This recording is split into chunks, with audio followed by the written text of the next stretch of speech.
Merci toi amilay toa vaovaorana. Ni toi, ni ti verra. Jovena, source d'énergie. Vous présente le JT. C'est mou. C'est tout. Mogul, c'est trop beau avec le JT. Talia ilay servieta tokana vita eto Madagasikara izay tsy misy toazy mihitsy. Matokisany kalitao tokany Talia. Talia manolotra anao ny Le JT. Charbon manolotra ho anao ny Le JT. Charbon madio, mateza, mora ampiasaina. Ianao koa arovo ny fanananao manaova fiantohana hai-trano. Aro, miaina sy miary, mandry ivony vato. Ny tsara sy hianan-kalalana ianao miaraka amin'ny savony manitra Orchard. Orchard manolotra anao ny Le JT. Orchard, liberté et fraîcheur. Vidiny, arivo ariary. Ikarepoka. Ankafiziny cheese balls miaraka amin'ny Le JT. Afa mihitsy ny fety miaraka ny cheese balls. Falifaly sambasambatra ato anatin'ny Le JT miaraka amin'ny Monto Plus. Monto Plus, misy amin'ny tsirony maro azo safidianana.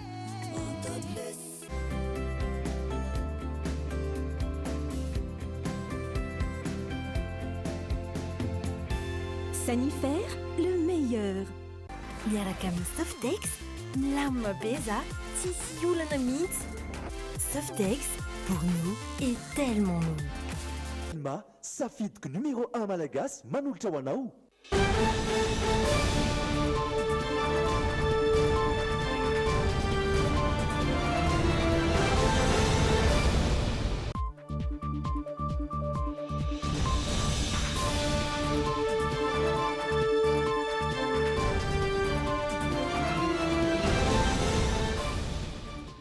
Akafalina no iaonana aminao izao takariva ny alakamisy fafito amby roapolo ny volana jona izao miaraba tomboko lahy sy tomboko vavy tonga soa tanatin'ny Le JT indro ny lohateny. Araka ny narahantsika teo dia nandresy tamin'ny isa ray ny Burundi ny bareny Madagasikara. Tafiakatra 40 ny isan'ireo namoniaina nandritra ny fifanjevona teny Mahamasina omaly ariva ampolony kosa ireo mbola manaraka ny fitsaboana araka ny isa navoaka ny AGRA tamin'ity androany ity. Nambaran'ny filoha Paul Kagame nandritra ny fandalovany teto Madagasikara fa vonona ifanolotanana amin'ny Madagasikara ny tenany mba hitsinjovana ny fampandrosoana ny Madagasikara. Fa tokony hijanona ho modely ny fahitalavim-panjakana hoy ireo olona izay sendranay tamin'ity androany ity raha naneho ny hevitra mikasika ny fitantarana ny matso lehibe teny Mahamasina omaly. Any ivelany dia olona roa no maty tao Tunisia androany maraina vokatry ny fipoahana bomba tao an-toerana. Falitafaraka aminao tompoko lahy sy tompoko vavy ary asaina ianao anaraka ny Le JT hatramin'ny farany. Araky ny efa hitantsika teo dia ireny ny vaovao izay hoarantsika ao anatin'izay tapany voalohany izay ary anaraka zanam-pandarana kolotsaina ho aizy isika ao anatin'ny tapany faharoa horavahina amin'ny zanam-pandarana toy ny solita ihany koa izany fa andao aloha anaraka izay vaovao ntsongadina izay.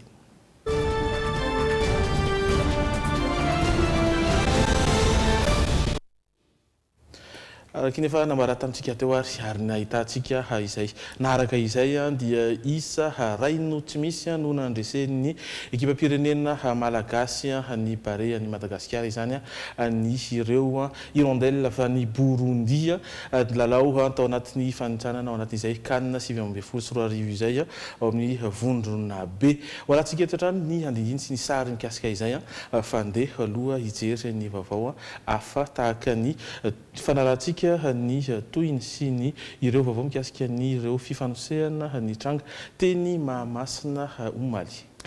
Tafiakatra 40 ary ny isan'ireo namoniaina nandritra ny fifanjevona teny Mahamasina omaly ariva ary dia ampolony kosa ireo mbola manaraka ny fitsaboana araka ny isa izay navoaka ny AGRA tamin'ity androany ity. Fianakaviana maro no efa tonga teny antoerana androany. Raha tonga teny antoerana ihany koa ireo mpanagazetinay hitsidika ny marary na aka ny razana. Tao anatin'ny tebiteby mafy no nandrenesanyireo olona fa any amin'ny hôpitaly ny avany rehefa tsy nody. Tany an-trano omaly ariva nandritra ny podium lehibe na izany aza dia mbola misy amin'ireo ny arandoza an-trano no tsy fantatra ny mombamomba azy sy ny fianakaviany. Nanangona izay vaovao izay IJCL anjara feno sy misy sara zavin-jatovo. Ankoatr'ireo 5 namoiny ainy fantatra omaly dia nindosy ny fahafatesana androany maraina ihany koa ny iray tamin'ireo notsaboina teny amin'ny HJRA. 12 ireo fantatra fa mbola tsy mahatsiaro tena ary 30 mahery no efa manaraka fitsaboana. Misy amin'izy ireo no mbola tsy fantatra ny mombamomba azy hatreto ka tsy mbola navoaka ny hôpitaly ny lisitra ireo namoiny ainy. Betsaka ihany anefa ireo fianakaviany efa tonga teny an-toerana na nahoana ny tebitebiny ainy an'izy ireo. Izay zany teo amin'ny tamin'ny folo sasany teo nisy niantso telefônina satria nisy dadanay koa zany nandeha nijery fety-tany. Kanesanareo aty fa ny tompon'ity telefônina ity dia maty aty amin'ny Moroka dia mbola tsy tonga dia nandeha aloha zay fa mbola tany an-tanàna satria tsy maintsy mbola jerena ihany koa fa mbola misy zana ny tany Ampangabe dia rehefa tonga tany ary ray dia tsy tany izy dia naverinay natsona zany le olona tany, le olona taty amin'ny Moroka dia nilaza momba anazy moa hoe lehilahy botabota fofoy bebe kibo dia tonga dia fantatray moa izay koa nakaty amin'ny Moroka dia tonga dia hitanay hoe izy le maty taty. Dia izy ny tena izaho nge hozy iaraka amin'ny namako ihany hozy dia izy roa anankiroa niaraka dia tsy fantako tsony izay nanzona dia olo mba fianakavianay mba miaraka mipetraka aminay ity dia izy namohana tamin'ny aly sary ozy tsy hita le zandrinao dia igny nitomagny tena nitomagny dia izy ma nagname foana sady nitazina satria izaho be voka dia kako nahita la tonga taty dia fo sy tatrinay dia fo izy maty nitatrinay dia fo sy hitako tsony izay ataoko tegna ravitra ray aman-dreny izy namozy vakazy fosiny nalehany taty aminay aty. Ankizy lahy 14 taona izay rehetrarehetra zany nandeha nijery daholo dia anankefatra zareo ankizy ao an-trano niaraka taty fa ny anankitelo efa tsy dia vomafy zany fa ny anankiray ny tena izay vomafy zay dia hitanay taty satria izay efa lanaiky nitady anazy nieritreretinay hoe mbola any anaty fety ihany izy dia ozy izy hoe alao aloha iandrasandrasana aty an-trano satria nitady anazy zay izy ke tao amin'ilay tsy azo nidirana mihitsy maly misy hevitra ray tsy azo nidirana mihitsy tao amin'ilay famelomanaina ray mbola tsy mahatsiaro tena mihitsy izy amin'izao fotoana izao anankitelo ny didina taminazy eo amin'ny kibony ray dia eo amin'ny tratrany à gauche droite eto ny rayray avy dia vao andehanao analyse zao izay amin'izao fotoana izao. Na izany aza tsy mbola azo atao no mitsidika ireo marary mafy ao amin'ny efitrano famelomanaina sy ireo razana mbola hotiliana na atao autopsie. Ny firana araka izany ny fandraisana ireo fianakaviana. Ankizy tsy tamaly tamin'ilay feleny niala tao an-trano izy tamin'ny efatra hoe andeha akaty zany aty Mahamasina dia tsy izy hatramaly izy tsy dia izay tonga zao zay zao maraina zao hoe jery le zaza tsy avelan'ny zareo miditra zay mitaitaina be eto fotsiny hoe maty le zanakaiza vela ao Moroka tsy azo idirana any ambony mijery le maratra tsy azo idirana. Tsy ahivina fa voavolana vitsomonja no nitrangana fifanosihana nafatesana olona toy izao tetsy Mahamasina. Efa nitondra teny fampaherezana ho amin'ny fianakaviana namoiny ainy teny an-toerana alina ny filoham-pirenena sy tompona ndraikim-panjakana maro. Mirary fahasalamana feno an'ireo manaraka fitsaboana sy fiononana trany ho an'ireo fianakaviana namoiny ainy ihany koa izahay. Fa iresaka tarehy marika hatrany isika raha ireo isan'ireo niaramboina nanatona hôpitaly anteny amin'ny HJRA tao anatin'izay fankalazana ny asaramanitra izay misa 470 ny totalin'ireo olona izay nanantona teny amin'izay hôpitaly Joseph Ravoahangy Andrianavalina ny 520 sy ny 220 ny volana Jona. Nahitana fitombona hatramin'ny 7 isanjato io raha ampitahaina ny tamin'ny taondasa raha araka ny tarehy marika nomeny ny tompon'andraikitra. Omaly 20 Jona Agosta no tena nahitana fahavoazana mafy satria dia nahatratra hatramin'ny 40 ny isan'ireo namoiny ainy vokatr'ilay fifanosehana teny Mahamasina hatrany. Araka ny isa dia vonjimaika izay navoaka ny HJRA tamin'ity androany maraina ity. 12 kosa ireo fantatra fa mbola tsy mahatsiaro tena tazomina ao amin'ny sampana famelomanaina.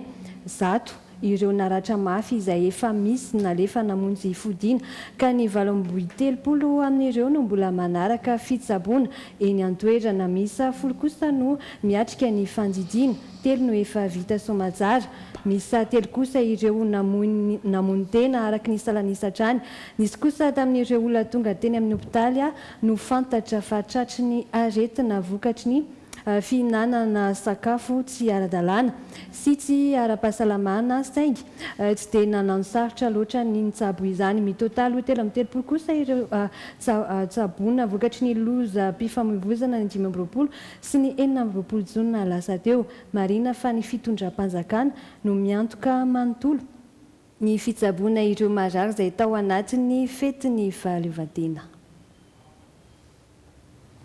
Iverenantsika kosa ny fandresen'ny Barea-ny Madagasikara ny ekipa ny Hirondelle avy any Burundi isa ray no aotra no nibatana izay fandresena izay raha toa ka tao anatin'ny fizaram-potoana voalohany no ny mbola fampisapan'ny ekipa rotonta nisy hatrany aloha ny niezaka izay famonombola izay nataon'ny fanafiana nataon'ny ekipa malagasy nisy ihany koa ny valim-panafiana izay nataon'ireo burundais atao anatin'izay filalao izay taty amin'ny minitra fa 19 taty no nisy ny coup franc izay nazo ny malagasy ary tao anatin'izay no nandaka ny Marco ilay maharitra izany coup franc izany nisy ny fisafidiana sy ny fampiresahana izay tongotra ankavana ny Marco ilay maharitra izay no avy hatrany niditra tany amin'ny araton'ny Namanina izay mpianatra atikazo ny Burundi ny batan'ny malagasy ny ekipa pirenena malagasy izay fandresena izay amin'ny ankapobeny dia manana isa 4 ny malagasy ny ekipa pirenena malagasy manana isa 4 raha toka mitarika vonjy-mankehatrany aloha i Nigeria atreto mbola azo ambara fa raha tsara antantana izany raha tsy misy fiovana eo amin'ny fiaonan'ny Madagasikara sy Nigeria amin'ny alahady izao dia tokony ho isy ny fiakaran'ny Madagasikara eo amin'izay ampavandalana amin'ny lalao CAN izay. Mbola hoentina andralaina Andriamasy amintsika hatrany ny andindininy izay fiaonan'ny Madagasikara tamin'ny Burundi izay fa izay ny vaovao mafana izay nanomentsika tamin'ity takariva ity. Fa eo amin'ny lafiny politika sy ny fifandraisany Madagasikara amin'ny any ivelany ny azo ny Rwanda io maraina io ny délégation rwandais izay nitarihany filoha Paul Kagame mivady ary fitsidiana tao anatin'ny fotoana fohy saingy nahitany taratra ny firaisan-kinany malagasy. Nambarany ary fahafaly izy nandritra ny fandalovany teto Madagasikara ary dia vonina hatrany hifanolotanana amin'ny Madagasikara amin'ny fampandrosoana sy tsinjovana ny Madagasikara amin'izay fampandrosoana maritra izay tondra ny andindiny mikasika izay indrindra Irina Andriamalala sy Doda Rajanjato. Mialohan'ny nandehanan'ny Paul Kagame mivady azo an'i Rwanda io maraina io dia nisy nivalan-dresaka ho an'ny mpanao gazety omaly nisongadina tao anatin'ny lahateny ireo filoha mirahalahy fa fanombohan'ny fiaraha-miasa ny fahatongavany teto amintsika anamafy ny fifandraisana ny fahatongavan'ny filoha Rwandais teto Madagasikara nandritry ny fankalazana ny 5 taona ny fahaleovantena. Nambaran'ny filoha Andry Rajoelina nandritry ny fandraisam-pitenenany fa azon'ny Madagasikara alay tahaka tsara i Rwanda no ireo sedra laloviny sy ny ezaka vitany. Azo atao ny zavadrehetra rehefa misy ny farisendahatra sy ny fifehezana. Tetsekilany vonina ifanohana sy ifambizaratra kefa amin'ny Madagasikara i Rwanda maniriny sy ny fanamafisam-piaraha-miasa ihany koa ny filoha Rwandais raha ny nambarany tsy adino ihany koa ny nanamafy fa mahay mirahina ny malagasy ary hita izany tamin'ny fitsidihana nataony na dia fotoana fohy monja aza. Tena faly tamin'ny firaisan-kina nasehonareo. Fantatra fa mbola isy ihany koa ny fitsidihan'ny filoha Rajoelina ny Rwanda.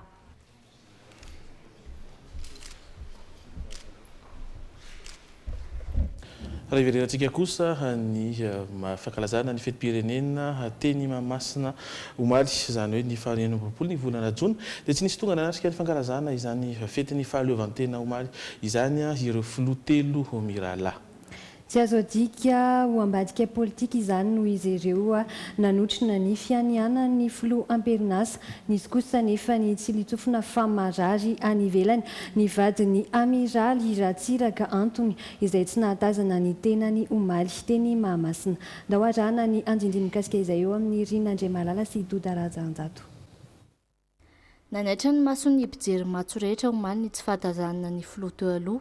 Tsy hita teny amin'ny toeran'ireo olo-manakaja ireo filoha 3 mirahalahy samy tsy nahazombavao ihany koa. Raha nanontaniana mikasika ny filoha teo aloha Rajaonarimampianina ny filohan'ny anteny Merandohola dia nilaza fa tsy mahafantatra izay mety ho antony manokana. Dabe tsy tonga teoko maninona izy no nianona fa mety manasahirana izy dia izay fa tsisy ataoko hoe tsy dia misy zavatra manamarika be an'izany ngamba. Momba ny amiraly Didier Ratsiraka indray, fantatra fa namonjy ny vadiny izay manaraka fitsaboana ny ivelany no antony tsy nanatrehany ny fangalazana ny 75 taona ny folo alindahy iny. Tsy naharene sambaovao koa ny toerana misy ny filoha Marc Ravalomanana saingy tazana tety Mahamasina ny vadiny sy ireo zafikeliny. Na izany aza, tsy adino ny niarahaba ny mpiray tanindrazana tamin'ny fahatrarana ny asaramanitra tao amin'ny pejy ofisialy tao amin'ny Facebook. Tsy ahivina fa tonga nanotrina ny filoha Rajoelina avokoa izy ireo tamin'ny fianianana ny volana janoary teo. Ny filoha amperinasa izay tsy tazana matetika nandritry ny fankalazana ny fetin'ny asaramanitra tao anatin'ny 5 taona lasa. Izay aloha no azo nasongadina iverina ao eriketo isika afaka fotoana fohy ary anaraka dokam-barotra vetivety isika rehefa avy eo ary.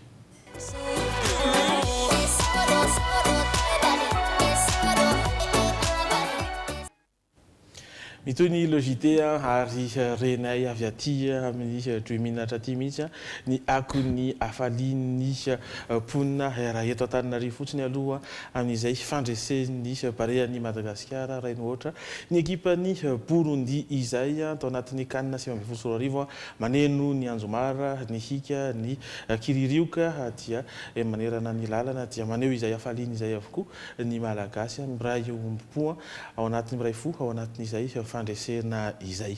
Mitoa nefa ny logité namaly antsony ministera ny serasera sy ny kolotsaina ny filoha tale général ny Juimin ny vondrona Juimin izany ny ABC ary ny La7 io maraina io. Androany ary no niroso tamin'ny fanaterana ireo antota taratasy izay takin'ny ministera amin'ny fijoroan'ny haino aman-jery iray ny tenany. Niaraka tamin'ny tamin'izany ireo talen'ny famoahana eo anivon'ny vondrona izay misy azy ny andindin'ny avy hatrany ary arahana amin'ny Rina Andriamalala sy Doda Rajanjato. Ao anatin'ny fanatsarana ny tontolon'ny haino aman-jery ny ministeran'ny serasera sy ny kolotsaina amin'izao fotoan'izao.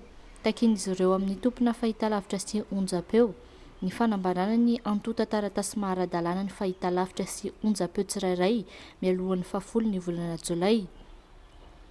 Tsy niandrela ny filoha tale généraly ny vondrona Juimon, ABC TV, ABC Radio ary ny fahitalavitra La7 fandroso tafametrahana izany io maraina io.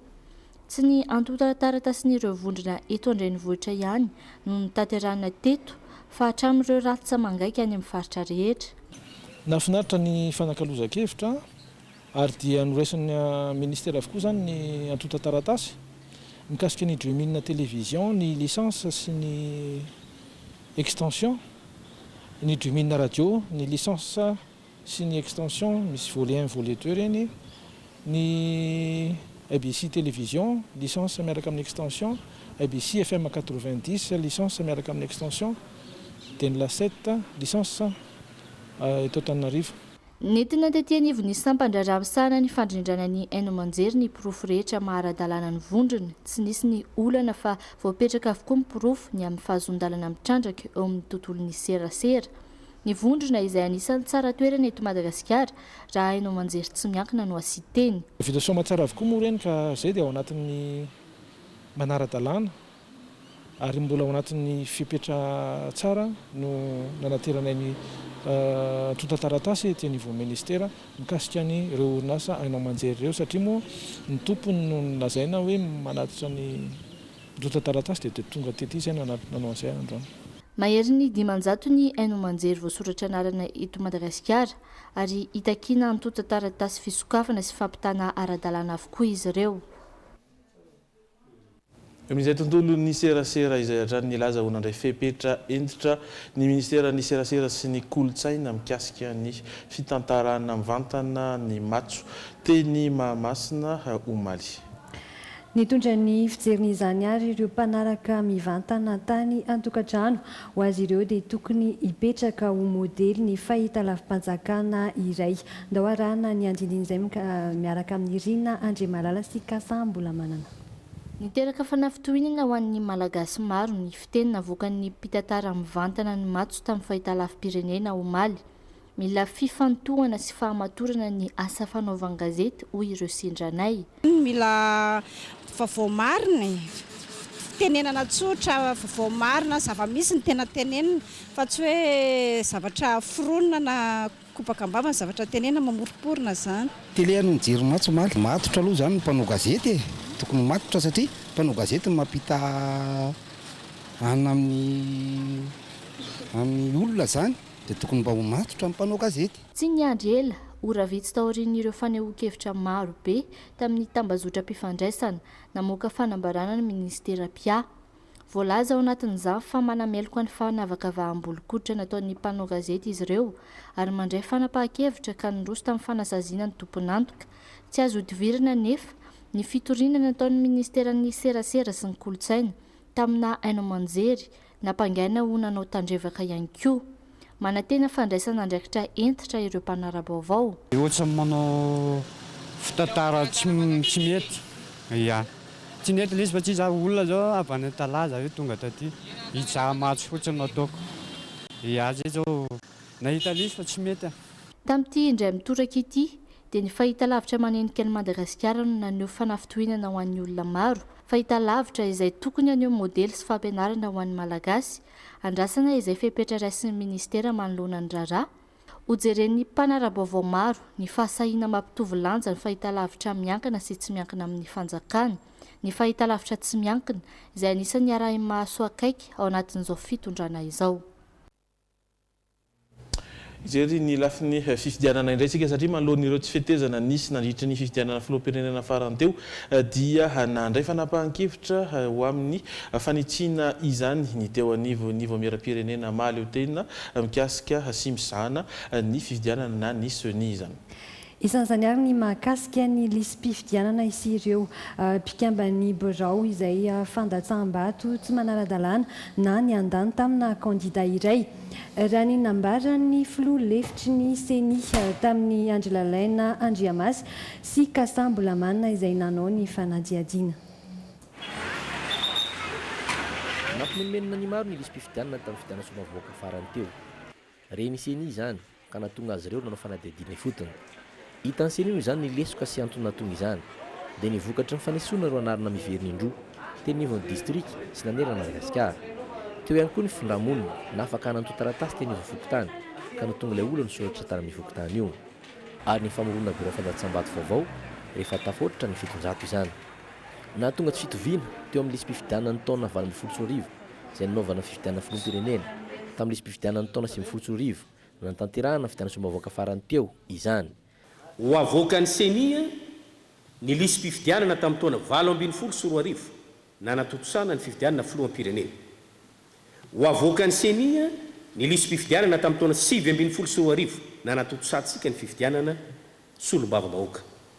Ho avoaka io iza le voasoratra tato ka tsy voasoratra ato dia iangaviana anaovana antsoavo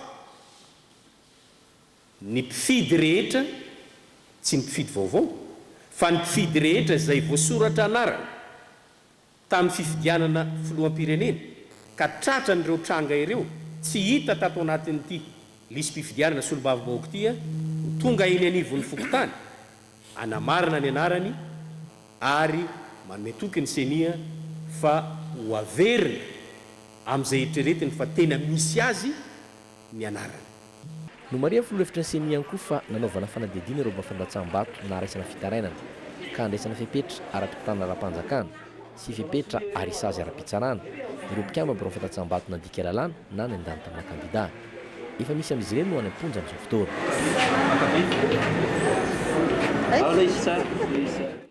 eo amin'izay loha hevitra izay hatrany ho tanterahana ny alatsinainy fa 9 ny volana oktobra ho avy izao fifidianana be ny tanàna sy ny fifidianana ireo mpanolotsaina ny tanàna raha araka ny sosikevitra izay nomeny ny seni. Araka izany dia navoaka ny seni androany ankoary ireo tetiandro rehetra amin'ireto fifidianana roa ireto ary mitatitra ny andindiny izay vaovao izay i Andry Lalaina Andriamasy sy rahantsika hiaraka amin'ny Kasambola manana.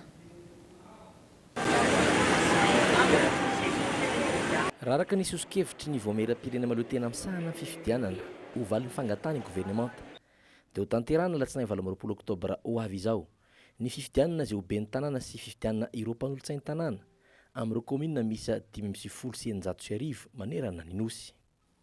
Isokatra ny 20 Jolay ka hatramin'ny 3 Aogositra ho avy izao ny fandraisana ny totaratasin'ireo kandida. Ivoaka ny 10 Aogositra ny listr'ireo voaray ho kandida. Anomboka ny 7 Oktobra kosa ny fampielezan-kevitra izay aritra 20 andro. Raha nambarany seni hatrany dia ivoaka ny 10 Novambra ho avy izao ny voka mpifidianana tsy ofisialy avy anivon'ny seni ary ny 10 Desambra kosa no amoahany fitsarana misahana fitatana ra-panjakana sy teti-bola-panjakana enivon'ireo distrika tsirairay ny vokatra ofisialy. Na dia fifidianana samihafa azy ny ben'ny tanàna sy ny an'ireo mpanolotsainy tanàna dia natambatra ho iray izany amin'ny alatsinainy 20 Oktobra ho avy io. Hafa ny fifidianana ben'ny tanàna izany hoe manana ny vata mangarahara manokana andatsahana ny taratasin-datsabato mikasika an'izay, manana ny lisym-pifidianana manokana momba an'izay ary manana ny fomba fifidianana manokana ifidianana azy. Ho an'ny ben'ny tanàna manokana dia io ilay antsoina hoe scrutin uninominal majoritaire à un tour, izany hoe fifidianana andraisany rehetra anjara indray miodina, fifidianana olotokana ary andreseniny zay mahazo vato be indrindra. Ho an'ny fifidianana mpanolotsaina ny tanàna kosa dia hafa mihitsy, vata mangarahara hafa koa ny azy, lisym-pifidianana hafa koa ny azy ary fomba fifidianana hafa mihitsy koa. Io zany dia fifidianana andraisany rehetra anjara ihany koa, suffrage universel direct, fa ny azy indray dia scrutin de liste à la représentation proportionnelle suivant la règle du quotient électoral et la règle du plus fort reste. Ny arana seni ho any amin'ny gouvernemanta ihany koa ny tokony ho vola alohan'ny candidat tsirairay mba ho fanotana ny bileta tokana na caution. Miovova arakaraka ny commune izany. Raha tsy evina dia ny totaly 590 ireo commune manerana ny nosy, ka 70 ny commune ambony vohitra ary 790 kosa ireo commune ambany vohitra. Itombo avy roa eny farafahakeliny izany ny teti-bola amin'ity fifidianana communal ity raha oharina tamin'ny fifidianana sombavambahoaka farany teo satria fifidianana roa no atao ao anatina bureau fatanjaham-bato iray. Mbola sosikevitra ihany ireo fa miandry fankatoavan'ny gouvernemanta sy ny fitondram-panjakana. Izay no mahakasika an'iny fa efa manomboka misitraga ny tontsoa amin'ireo tetikasa sosialy amin'ny fitrandrahana fasimainty ny mponina ao Toliary. Lehibe amin'izany ary ny fanomezana asa ireo mponina ao an-toerana, izy ireo ihany mantsy aorian'izay no andrafitra ny mpiasa ao amin'ilay orinasa izay nolazaina teo eo amin'ny 2 taona eo no ifantenana izany miaraka amin'ny fampiofanana azon'izy ireo. Ndahoarana ny fanadihadiana mikasika izay. Iainga amin'ireo komuna 10 sy ny fitrandrahana fasimainty ireo olona hiasa ao amin'ity orinasa ity. Efa nisy ny fiantsonana atao tamin'ireo komuna ireo ka ho atao laharam-pahamehana ny fampijirana azy ireo indrindra fa ny vehivavy atomboka amin'ny fitsiriana ny fahaizana izany. Aorian'izay misy ny fampiofanana omena azy ireo. Misy amin'ny mponina indrindra ny tanora no hisitraka fiofanana any Kenya, asa maro no sahan'izy ireo aorian'izay. Eo amin'ny 5,900 eo nandray anjara. Dia ireo 5,900 ireo zany satria maro ny traikefa izay hozaraina atao amin'ny base Toliary dia samy natokatokana araka ny spécialité. Dia androany zany tsika manana groupe anankiroa ireo izay hitondra ny fiara vaventy, efa nahazo formation ry zareo, dia ny programme apprenti izay ampianarina teny anglisy fa halefa ho any Kenya hanovotraikefa mandritra ny 2 taona. Misy resaka soudure, électricité, électromécanique, misy spécialisé zany zareo rehefa halefa any Kenya. Amin'ireo efa navita fampiofanana zao, misy no efa mitondra ireo fiara vaventy ilaina amin'ny fananganana fotodrafitrasa na ny engin. Ty vehivavy tanora ty zao no mahay indrindra amin'ireo ny faninana tamin'izany. Aho commune Belalanda, baka Ifaty, Fokotany Ifaty. Le nahatapa-kevitra amin'izay handay agent toy satria tombotsoa bevata ho ahy satria sambany vao misy eto Toliara ty ampela handay machine agent zao. Le zay nahatapa-kevitra hoe vao sambany misy eto Toliara ty ampela handay machine agent zao ka aleo zao hanao. Samy manana solotena amin'ity fampiofanana ity avokoa ireo commune dimy voakasika. Isan'izany zao ity tovolahy ity izay avy amin'ny commune Benetsy izay ahitana olombitsy manohatra ny fitrandrahana. Askan'izay moa satria ny avy ao amin'ny Fokotany eto koa misy problème io dia noho ny mahasamy tanora zany dia mifanentana zany zahay tanora indrindra moa manaka ny tenako zany fa mahana tombotsoa manokana azo tombotsoa manokana zay tafiditra anatin'ity fampiofanana. Hoe noloha vao hanomboka hanao reo amin'izao fa amin'ny Fokotany Benetsy io zany any amin'ilay toerana hanaovan'ny fitrandrahana zany reo fa misy zavatra ataony base dia manoloana zay nefa fa misy koa ponina avy ao Benetsy ankoatsako zany fa miasa ao anatin'io base Toliara io. Fa ankoatra izay miantraikany amin'ireo ponina ao Toliara ny fanampiana ara-tsosialy tahaka ny fampidirana rano, fametrahana ireny ny château d'eau ireny, ny fanamboaran-dalana, ny fanampiana eo amin'ny fambolena sy ny fiompiana, eo ihany koa ny fanoezana fitsaboana maimaim-ponina. Etsy ankilany mbola maro ny fotodrafitrasa andrasan'ireo ponina. Raha commune Tsanisiha moa io mety aminay io raha hayato zay amin'ny commune Tsanisiha ato. Safe raha nataony base Toliara aminay tsy misy raha raty fa raha soa, tombotsoa nataony mba hiasany anakay mba hahazo anay tombotsoa koa amin'ny mikasika amin'ny fasany moa zay, amin'ny mikasika amin'ny tany zay, amin'ny orinasa sy ny sisa iaby. I raha ataonao miandriandra zay eto mety zato mahery agny eto Antsafaniko. Miandriandry fiviany base avao. Vona za hiasa la ohatsy avy base. Tena tianay zany la nisy machine bakao na azy asa nataonareo anay nanao avao rahay. Zay ny tena asa zay navonjinareo anay nanao rahay indray la nandraodraoky fasy indray la nagnino manao rahay zay. Hatramin'ny 20 sy 2 no makaty vola $10,000 no natokany orinasa mpitrandraka fasimainty ao Toliara amin'ny tetika asa sosialy. Rehefa tena mandeha ny fitrandrahana hiakatra hatramin'ny iray hatramin'ny $2 ny vola natokana ho amin'izany. Fa noho ny andro fety fa indrindra noho ny faratsian'ny lalam-pirenena fahadimy izay mampitohy ny Toamasina amin'ny folo pointiny Fenerive Atsinanana ary dia nampiakatra ny sarandalana indray ireo mpitatitra mampiasa iny lalana iny. Raha araka ny fanadihadiana nataony Rodin nomenjanahary any an-toerana dia tafiakatra hatramin'ny 5,000 sy $1,000 ny mihazo amin'ny 10 pointy amin'izao fotoana izao.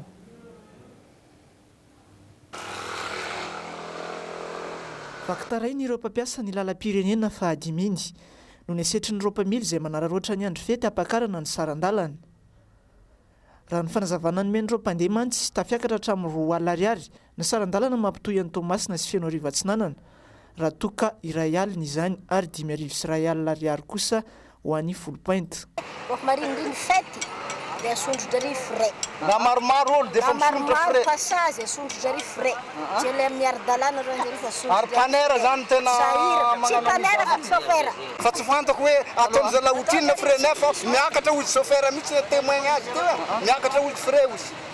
Raha ny fanazavana nomen'ireo mpamily dia vokatry ny ara-tsin-dalana diso tafahoatra no mahatonga izany fiakarana izany izay miteraka fahasimban'ny fiara. Ny RN5 zany ny zavatra tegna manahirana amin'izao fotoana dia le lalana zany tegna meratsy tegna potika mihitsy le lalana tegna zany ohatra hoe mividy pneu vaovao regny herinandro aby tsy dignina tonga dia potika le pneu. Isan'ny faritra mpamokatra Jorofo sy Lavanila ny faritra Nalanjorofo izay lalovan'ny lalam-pirenena fahadimy iny. Antony mety ampiana ny vokatra hiakatra ny faratsy ny lalana raha ny fanazavana hatrany. Any ivelany kosa nitrangana fipoahana indromy taona tao Tunisie androany. araka fantatra dia polisy iray ary polisy nasionaly ivondronandreo polisy ao an-toerana ary no nokendrena tamin'izany ary dia olona roa hatreto no voalaza fanamony ainy ary ampoly no naratra. Iray ao Tunisia no namony ainy vokatry ny fipoahana bomba voalohany tao an-toerana androany maraina. Raha araka ny vaovao iray dia polisy mihitsy no nokendrena tamin'izany satria napetraka teo akaikin'ilay fiaran'izy bomba raha araka ny vaovao. Nitarika faratrana olona 4 teo eo izany izay efa nentina nanaraka fitsaboana aingana.